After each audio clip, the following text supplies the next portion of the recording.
What would you say are some of the typical barriers to building your individual profile in the market, and how can people overcome that? Absolute biggest one is time. And so you have to ring fence that time. Otherwise, it will get taken. And if you're not used to doing it, it's easy to not spend the time because it feels hard. What do I do in this time I'm going to ring fence for my profile, for my career? What I suggest to people is they put time aside in their diary. So I call it, for lawyers, professional people, career time. And that time is to think about, how do I work towards raising my profile? How do I review any feedback I've had that I need to work on? Other things that are going to help you move forward from where you are.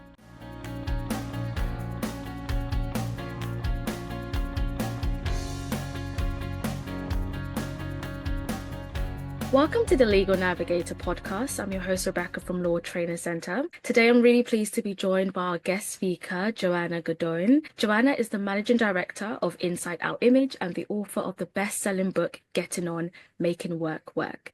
She's an expert in helping professionals, particularly in the legal and financial services sector, to navigate the people side of work, from internal relationships to client connections and personal career development. In today's episode, we're talking about a topic that we believe isn't talked about quite often, and it's how legal professionals can build their individual profile in the legal market right from the very start of their careers. So whether you're a law student, trainee, newly qualified solicitor, or someone who's currently working towards their qualification through a non-traditional pathway like CILEX or CLC, understanding how to build your personal brand and reputation is very important. And equally, if you're a partner or responsible for learning and development within a firm or company, this is a conversation you want to pay attention to, because supporting your team in doing this makes such a huge difference to both them and your business. Joanna, thank you so much for joining us. It's great to have you here. How are you? My pleasure, Rebecca. I'm well, thanks. Great. And before we dive into the discussion, it would be great if you could just share with our listeners just a bit more about your background and what exactly your current role entails. Yeah, sure. Happy to do that. So I did work in marketing consultancy before I ran my business, but I've been helping law firms and other professional services firms and individuals work on the relationships they need to build in the workplace now for nearly 14 years. It's an area that people often don't think about that much. If you think about our education system and even all the qualifications you've just mentioned, they're very, very geared to technical expertise and knowledge. And of course, that is absolutely essential. But what people often don't think about is we need to work with and for other people. And so that involves another whole skill set that people don't focus on. And indeed, people then wonder why they get stuck in their career, they're not being promoted. Or maybe they've been promoted, but actually they're then struggling in that new role, because as we become more senior, particularly in private practice, there are greater responsibilities, particularly in terms of client management and managing other people. In-house, it's a bit different. You're managing your stakeholders internally a bit more, managing people still, but slightly different focus there, but still similar skill sets that are needed that often don't get much attention, let's just say. So the last 14 years, I have been working with law firms, consultancies, financial services companies, as you mentioned, delivering training, projects, programs. I also speak at events, and I also work with clients individually, usually people who realise they really need to work on these skills. Sometimes, often middle to senior level people, actually, if they've got stuck. Although at the moment I've got someone I'm working with who's a lot more junior, but maybe I'll mention her later on. Great. So just to kick things off for us, it would be great if we could just understand just a bit more why it's important for people to build their personal profile, even from the early parts of their career. So when we talk about building your profile in the market, what exactly does it mean in practice? Really, it's getting yourself known. It's making sure you're known both internally and externally. And if you're getting into the realm of personal brand, it's thinking about what you know for, because we do need to be positively memorable. It's no good if someone meets us once, perhaps they get to know us a bit, they like us, but then we don't have any more contact with them. You're not really building your profile by doing that. It's got to be a lot of consistent activity over time to build the relationships you need both internally and externally. If we think about that from an internal perspective, take a law firm, for example, so private practice, it's good to get yourself known even from a junior level. Usually people move around different seats. meet. So that's helpful. That's definitely a way to start building your profile. And I would always say to people, stay in touch with the people you build relationships with in those different roles. And if you think about internally, you've got cross-selling in time. Hopefully, most law firms are not good at cross-selling. So it's thinking about, actually, my department does this. How else could we help our clients with our other departments, and vice versa? A lot of firms leave money on the table by not making the most of that. So that's one really good reason to build your profile early, even if you think, well, I'm not responsible for business development for a long time.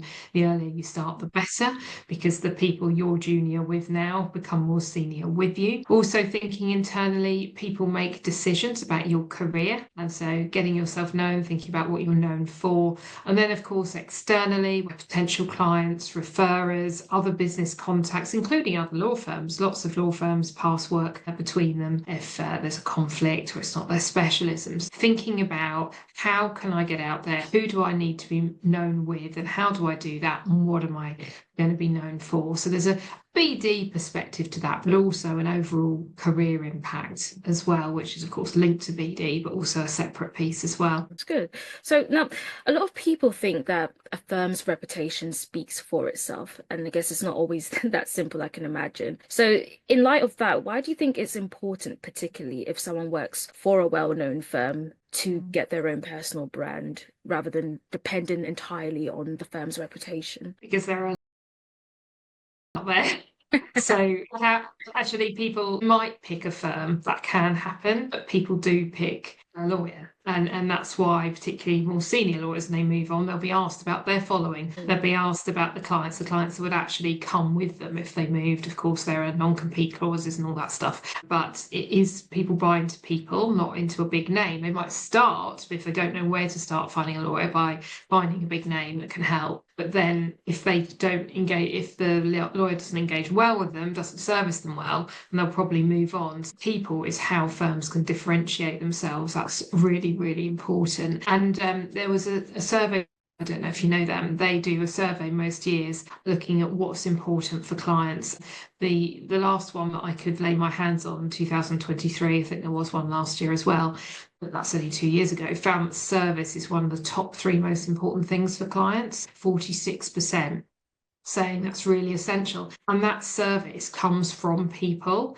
It's about the experience they have from the minute they first contact that law firm through to engaging the lawyer that's going to help them. Maybe it's a team of lawyers. What's all of that like? What's the communication like? The update, the rapport building? How much do those lawyers really care about helping their client, and what their client's problem really is, what they're trying to help them solve? So that is through people. It's not through the name of a firm. And I think if you ask around, say if you need some help with something legal, people will very often refer you a specific lawyer, not just give you a firm name, because like any company, there's really excellent people within certain firms and there's less excellent people. So it's getting your name associated with really positive signs in the market. Yeah. I guess some might say it's quite easy to put doing this off just the very nature of life right now, where it's so fast paced. A lot of people are trying to gather like their work experience in order to meet requirements for the specific qualifications that they're on. Some people are just really bogged down in a lot of studying. So it's like they've pushed it all to the back. But I guess timing is obviously very important when it comes to career development. So what career stage do you think that people should be starting to do this? Yeah, you're right. Rebecca is saying that people are always busy, got lots going on, but that's always going to be the case. Yeah. That is not going to get easier. You think, if you're relatively junior, maybe you're quite young, and yes, you've got your study, perhaps you don't have any other responsibilities. Well, in 10 years' time, you might have a family and other things to do, or parents to care for, or other things. So it's always to say, oh, now I'm too busy, but we'll always have stuff to do. I would say the earlier you can start doing this, the better, because then it becomes normal. It's just part of your role. It's not something special, and that's what it needs to be, building your profile. And no one else can do that for you. There'll be people in your career that will help you, but no one else can do it. So you get used to it. You start to build the skills early. Just think about who you meet in all your different interactions. Even that's a start. Having a great LinkedIn profile and then connecting with all those people that you meet. Yeah, that's a really easy way to start. As you meet people, think about who's key to stay in touch with.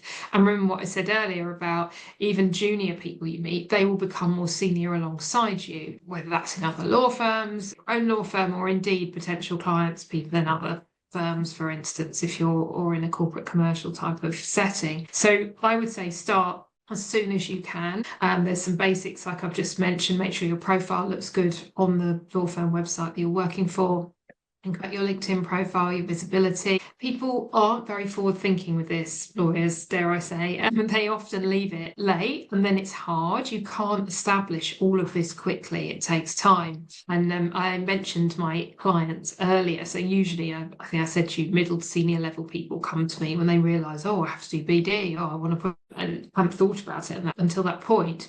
But I've got a client at the moment and she's really forward thinking. She's only 2 to 3 years PQE. I think she's had another career, so she's early 30s. But she's really busy at work. She's got lots to do, but she's decided that there's not enough being done in her firm around business development. There's too many missed opportunities. She in particular has found a niche area, I won't say what it is in case someone can trace who she is, that she believes is really worth building up in her firm. One partner doing it, but he's going to retire in the next 1 to 5 years. And okay, she's never going to get promoted from her position to partner by the time he retires, but actually if she can be learning from him, building her profile and then really getting herself known in that market, in the next 2 to 3 years she could get promoted quite a bit because she'll be seen as a leader to potentially take over that practice unless they bring in a more senior partner. So she just sees that as an opportunity, and even if she doesn't end up getting promoted and moving towards partner in that area in the next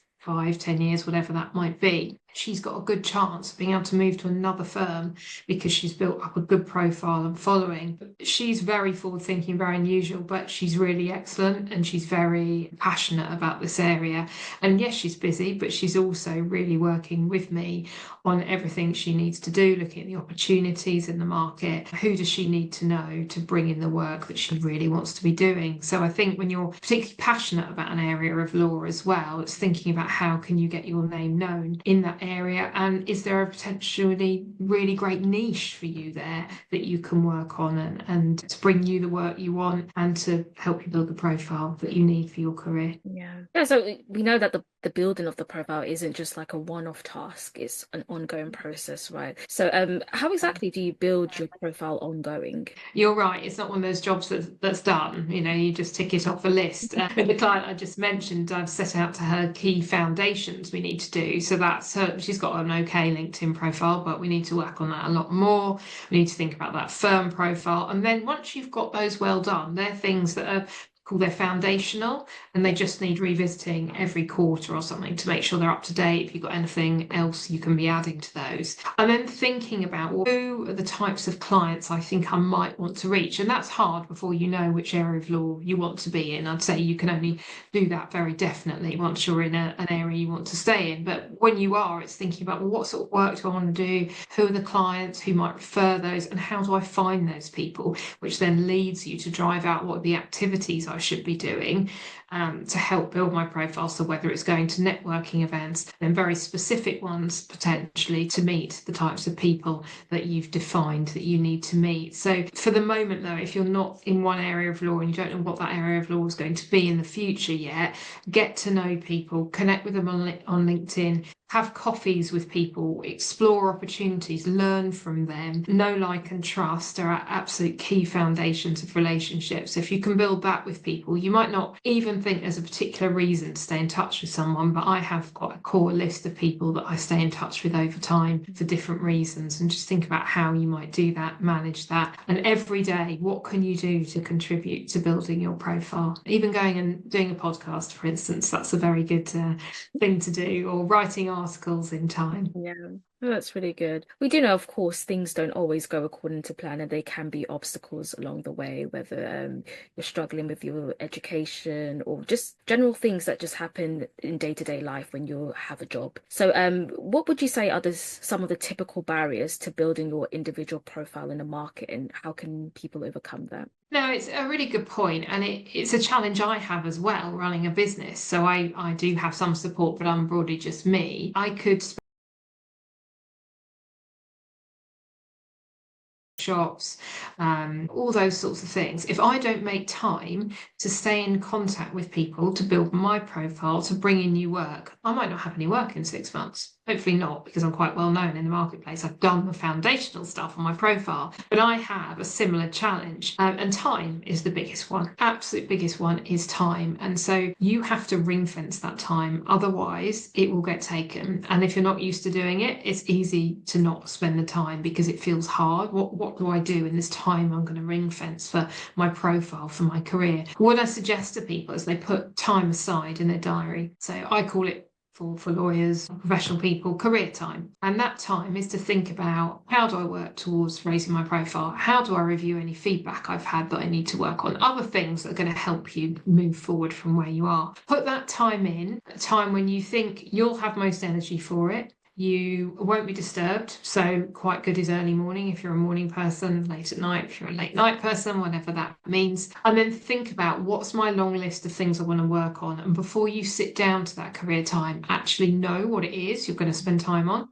So on Friday, I have similar time, but for my business, put in my diary, and I already know the 2 tasks I'm going to work on Friday to push it forward. So that's really important, that planning of your time. Otherwise, your time will get swallowed up where to start with it, and with other things and where to start. So that does 2 things: putting that in your diary, it blocks the time, and it gives you a what am I going to do, rather than you getting to your desk or wherever you're going to sit and do this thing.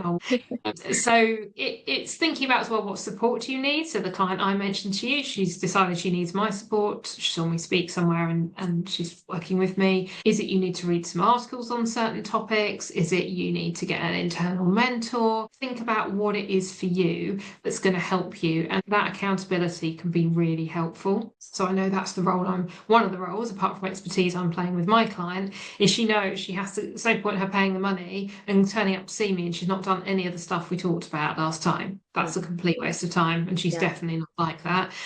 So you've got to set, if you think you're someone that won't just get on with it, what's going to keep you accountable. Definitely. That is very important, especially for those who are balancing the work and the studies, which can actually be an advantage if you do play it right. Just to hear from you, how does studying while working give you an advantage when building your professional brand? I think it makes it more real. If you're just studying in isolation, the world of work feels over there. And you don't really think about it that much, whereas it's hard to balance the 2, but actually it makes it more real. So hopefully whilst you're studying, that's a big focus, working, but also, okay, I need to build my brand to link these 2. Who am I meeting through my studying, through my work, that's going to be helpful for me and to get myself known? And I mentioned personal brand briefly earlier. The way I define personal brand is what people say about you when you're not in the room, and it's not allowed to be about your technical ability. It's about what you're like to work with. How does this person work with me? And 2 words I ban are honest and nice. They are definitely not good personal brand words because they're just quite habitual, really. Lots of people have got them. So thinking about, what do I want them to be, and getting input from others can be helpful to help you define it. I usually say to people, try and come up with 3 adjectives, and then that helps direct your actions and decisions. Doesn't mean you can't deviate from those, but it's helpful if you have in mind how you want to be perceived. It needs to be genuine for you. You're not trying to be someone else, but that's what I find is really helpful. No, it's a really, really good point, and really a good point you touched on early, just about the time management aspect as well. Because when you're in the middle of legal training, it might not feel like you have much time for anything else, but it's the small steps that can make like a big impact. So, is there any other steps that learners can take during their legal training or studies just to increase their visibility and reputation in the legal market? I think I've touched on most of them, but LinkedIn's a good one. Both that profile and also creating your visibility. What can you interact with meaningfully on there? The app is super easy to use. Even if you go on there just 2 or 3 times a week whilst you're making a cup of tea, that's a start, right? Get to know people, have a contact plan, make a list. If I every day have people in my diary to follow up with, they're in my face then. I can't not see them. If it's away in a spreadsheet, I'm probably not going to do it. So think about what's going to work for you. What small things can you do every day? Because there really won't ever be a great time. Legal training feels really hard when you're doing it. It's like when I was doing my degree and writing my dissertation, but there will always be hard, busy stuff. So thinking I'll do it next year is not necessarily a good thing. Sometimes we have things going on in our lives that is a good reason to postpone it, personal stuff, if you've got a particular challenge at home. But if you think work's going to get less busy, it probably won't. So thinking about what small steps you can take now. Yeah, that's really good. So for those who are on non-traditional routes, it can present some unique challenges, although there are benefits. They could also get a lot of opportunities out there when presented their personal brand. I say this because there are routes that are just not well known in the profession, just because right now it seems that the main pathways that are pushed is either you become like a solicitor or a barrister. So when a lot of people are putting together their LinkedIn profiles and they now decide, okay, I want to do something different. I want to do CLC route, which isn't that well known. They're wondering, will I get that sort of attention from potential employers for a route that is not as popular as solicitors or barristers? And it'll just be good if you can like just address like how they can overcome sort of worries about showcasing their brand with a route that is not as well known as the ones I've just mentioned. No, and I understand the challenge there. And I do think there's still some bias and prejudice around how did you get here. That definitely still exists. We'd be living in a dream world if we said it didn't. But I think the legal market's getting a lot more accepting of people coming in via different routes, which is really great. So I think that's excellent to hear. And so I think it's about considering which firms are open to hearing from people who've come via different routes. And if you can work on your brand and your profile, what else can you be doing that's going to help you stand out from other people? So I was at a lawyer's breakfast a few months ago, and a guy was there. He stood out quite a lot because it was a female lawyers breakfast networking. You're a man, you're here, that's nice, great, fine, had a chat. And he said, I think he'd taken an alternative route, I can't remember which now, but he said, I'm trying to get into a firm, so that's why I'm here, to network. And I was like, wow, okay, he's bothered to come here, good on him.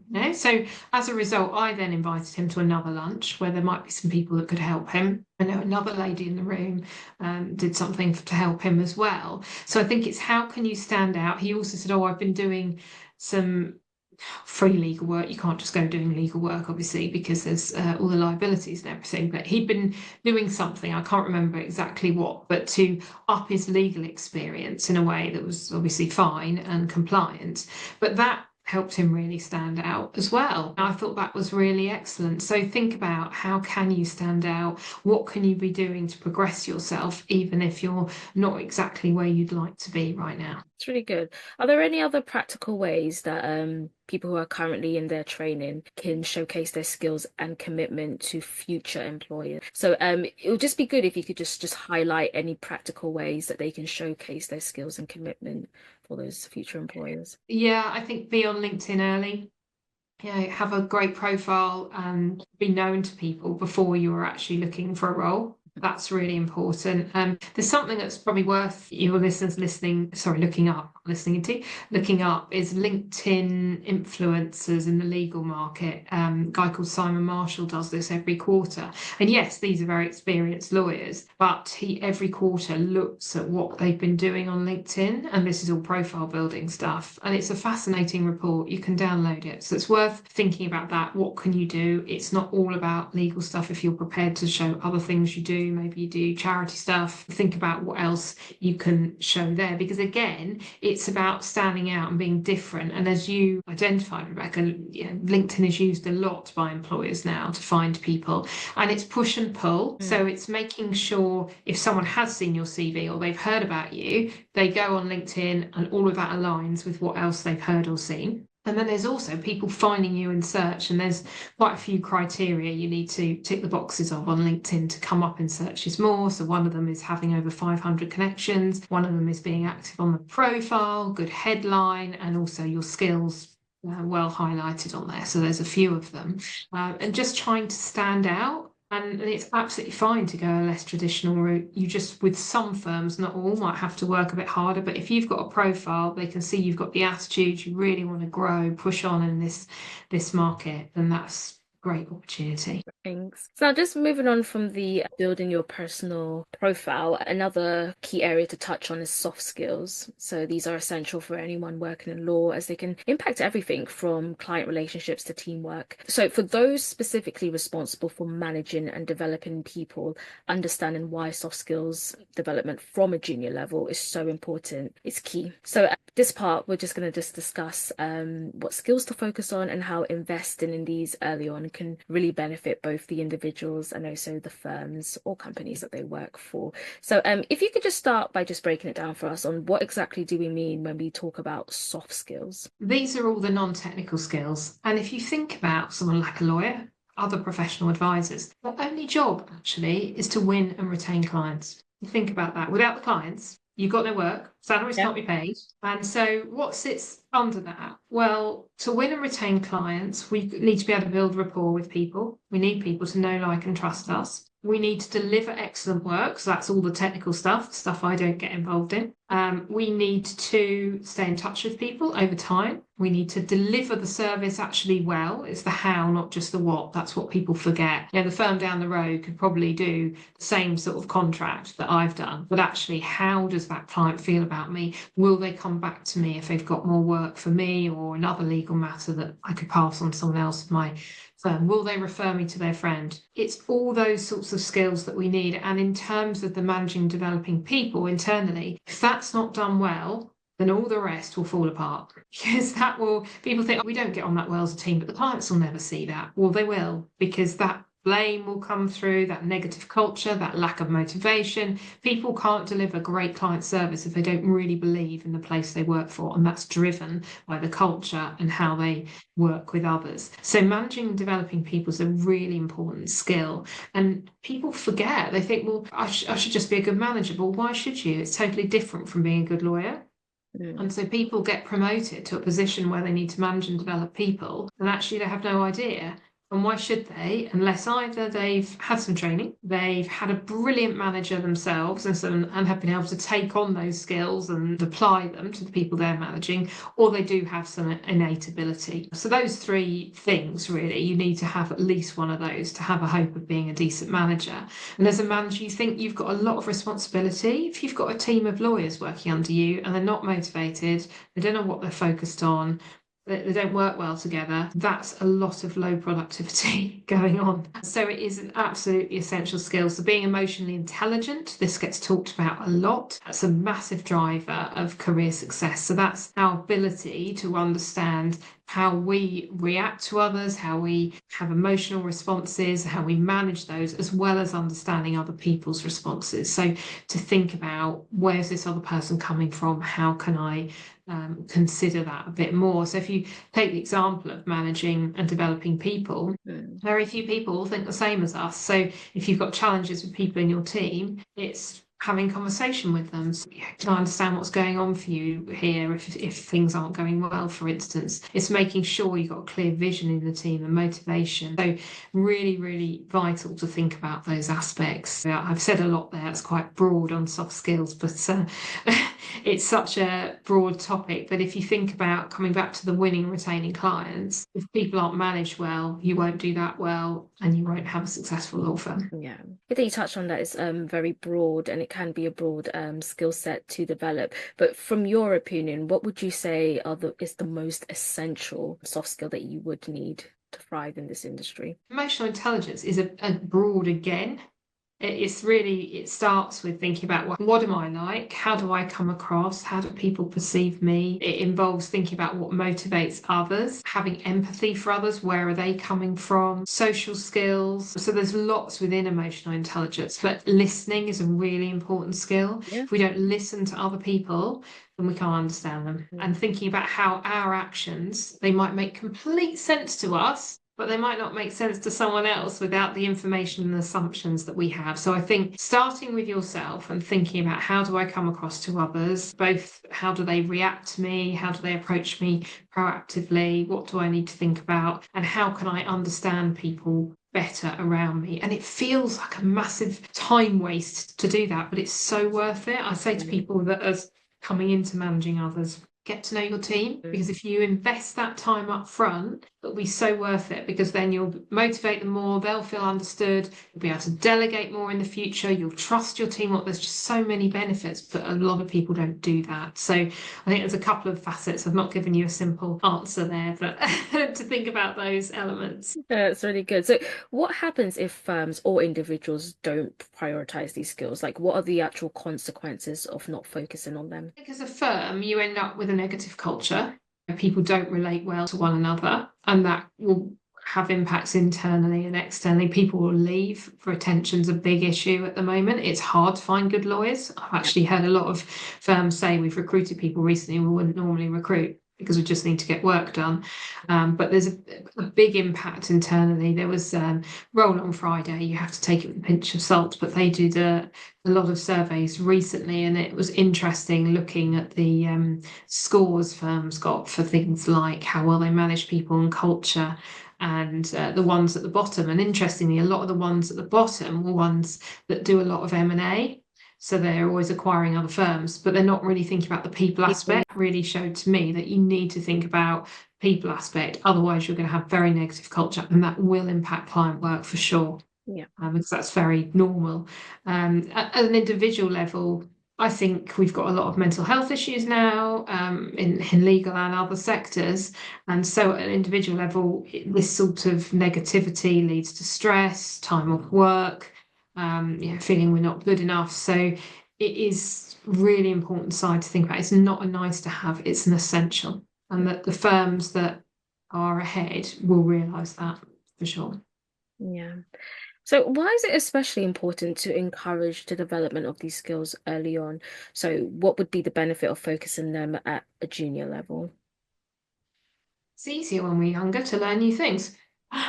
It's just we're not so set in our ways. It's easier. Then it becomes part of your day job as well. If you start doing it early on, it becomes normal. And we're then thinking about not just getting the job in front of us done, but what's the longer term view for both the firm and for our own career. Yeah. Each of us is in charge of our own career. We can hopefully rely on some support and help from other people, but we need to drive it.